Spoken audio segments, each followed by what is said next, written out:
My name is Woody Arnold, and I like comics. And today I am looking at Ant-Man and the Wasp #1 by Marvel.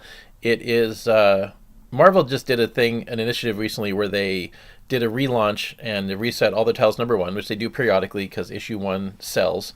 Um, you know, you people jump on because the series becomes accessible. For some reason, the credits are missing. I don't see who wrote this thing, so I'll have to skip that part. Oh, that's Mark Waid, right? They put on the cover. Mark Waid is the writer, and Javier Garron, I guess, is the artist. I'm familiar with Mark Waid from Kingdom Come and a bunch of other stuff. Definitely a solid writer. I don't know how much he's done for Marvel. There's a lot of DC work, but okay. So this book deals with it deals with the Ant-Man, same one that we know from the movies, Scott Lang, and it's got Nadia Van Dyne, who is supposed to be Janet Van Dyne's stepdaughter, so kind of the daughter of Hank Pym, but she's become the new Wasp. It's this book, I loved it. It was a lot of fun. Definitely rooted in it's definitely a solid sci-fi book, but more than a superhero book. But it definitely has a lot of weird stuff going on. It starts out with Scott Lang being on a planet of the Nova Corps, presumably right after some adventure that he had in space in some previous arc that I don't know anything about, but you don't need to know. And as I said in my previous video, everything you need to know is basically covered in the beginning of this, so you could jump in fresh and you don't need to know what happened before.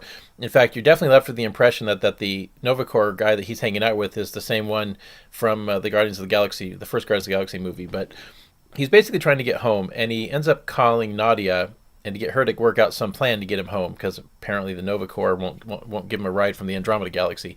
So right off the bat, you have a completely bullshit premise that somebody on Earth is going to be able to get him home with some clever sci-fi BS, which kind of that kind of betrays the great flaw of superhero comics, because if people like Tony Stark and Reed Richards and Hank Pym and Hank McCoy and all these super geniuses that they have, Black Panther, if all these people really existed, the society would be more advanced than it is. Yeah. Which I think they handle it much better in the MCU than do in the comics, because the comics just it stays stagnant. But regardless, she comes up, but the thing is because dealing with the power of Pym particles, and she comes up with an idea about quantum entanglement, which actually you can kind of go along with, even though it starts out bullshit, and suddenly they do a flip back to, make this kind of makes sense, where they somehow get him to shrink himself to the size where he can be on an atom, and then because of quantum entanglement can get the atom to appear on Earth.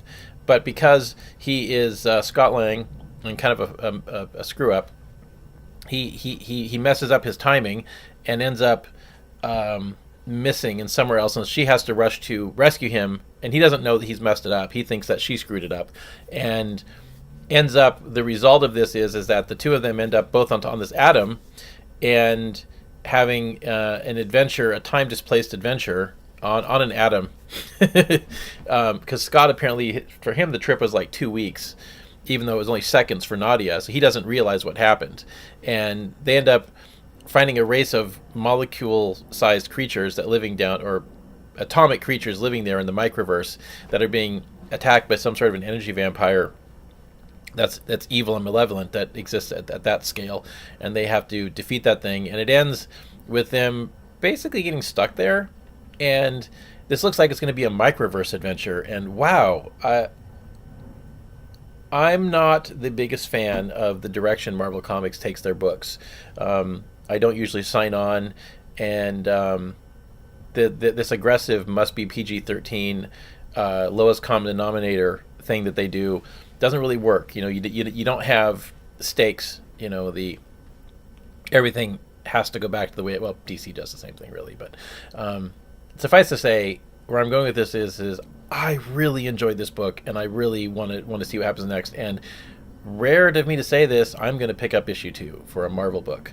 I don't care if it fits my budget or not. I need to read what happens next. This comic's amazing. So, anyways, I give this one 2 thumbs up. I highly recommend this book, and you should totally be checking it out.